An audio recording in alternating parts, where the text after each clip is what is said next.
Assalamualaikum. Ini ketemu lagi ya teman-teman bule.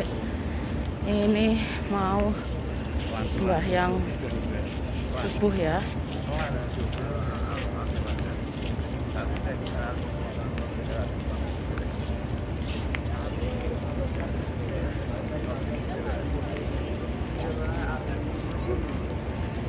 Saya doakan semua teman-temannya bule bisa ke sini ya.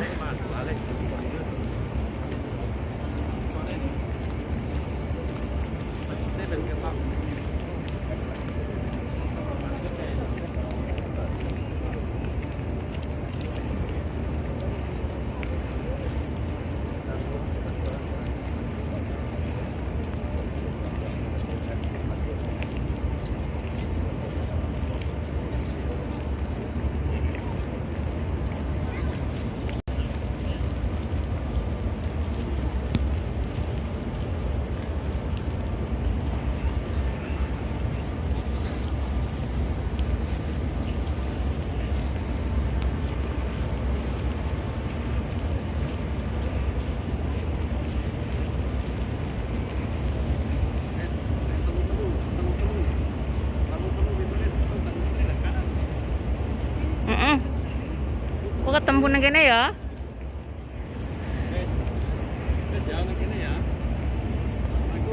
Salam.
أشهد أن لا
ومرساها ومرساها إن ربي لغفور رحيم Bismillahirrahmanirrahim. اللهم Allahumma إنا نسألك inna as'aluka في سفرنا هذا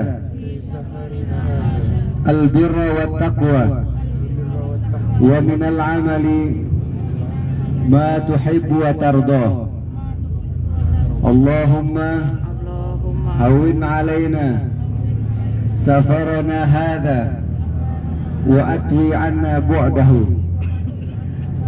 Ya, ini Bapak Ibu doa safar kita, mudah-mudahan Allah Subhanahu wa taala senantiasa memberikan kelancaran dan kemudahan di dalam aktivitas kita. Ini di depan kita, ini mungkin ada yang pertama kali, yang kedua. Beliau pernah berdoa kepada Allah Subhanahu wa taala memohon 3 perkara, 2 dikabulkan oleh Allah, 1 ditolak begitu sama Allah Subhanahu wa taala, karena di sini tempat diterimanya doa baginda Rasulullah sallallahu alaihi wasallam, makanya tempat itu disebut dengan Masjid Ijabah.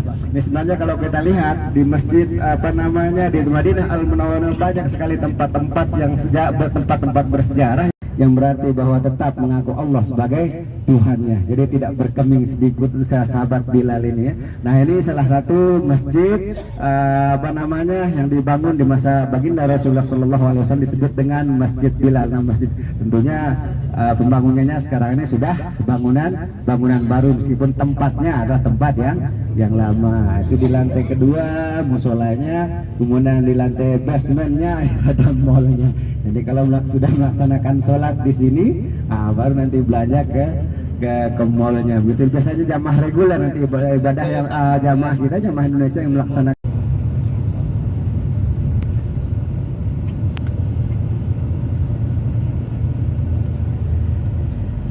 Nah, ini di belakang masjid kita lihat posisi tempat sholatnya wanita yang selalu lebih padat daripada di tempat laki-lakinya, berada di saf yang paling belakang begitu ya.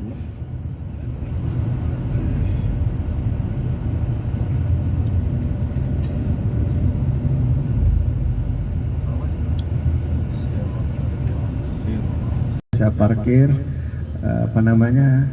langsung masuk ke dalam begitu ya.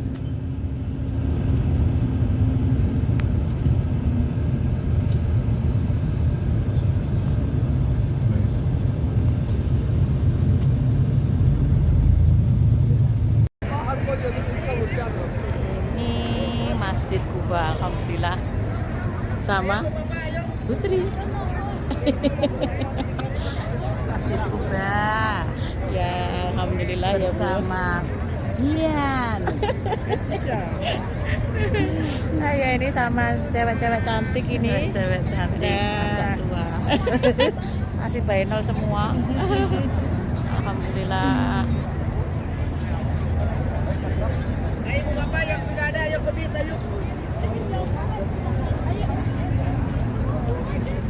Ayo. Ambasador ayo, yang udah ada ke bis, ayo. Ini kita mau ke kebun kurma.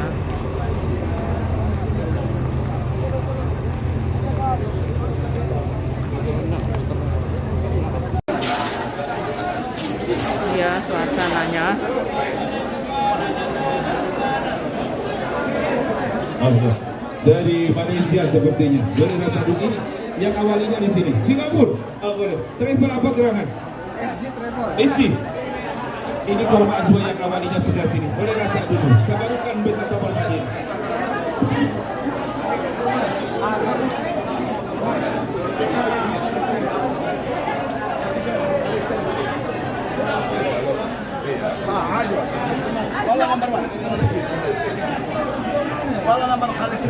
Bismillah.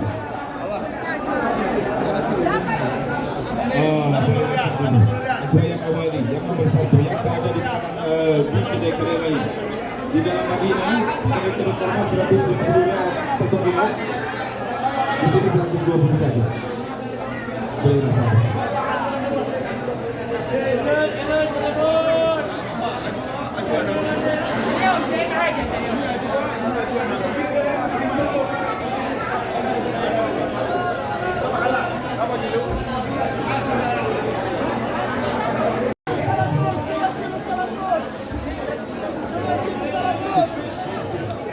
coklat-coklat ya. Cool. Bayarnya di depan ya.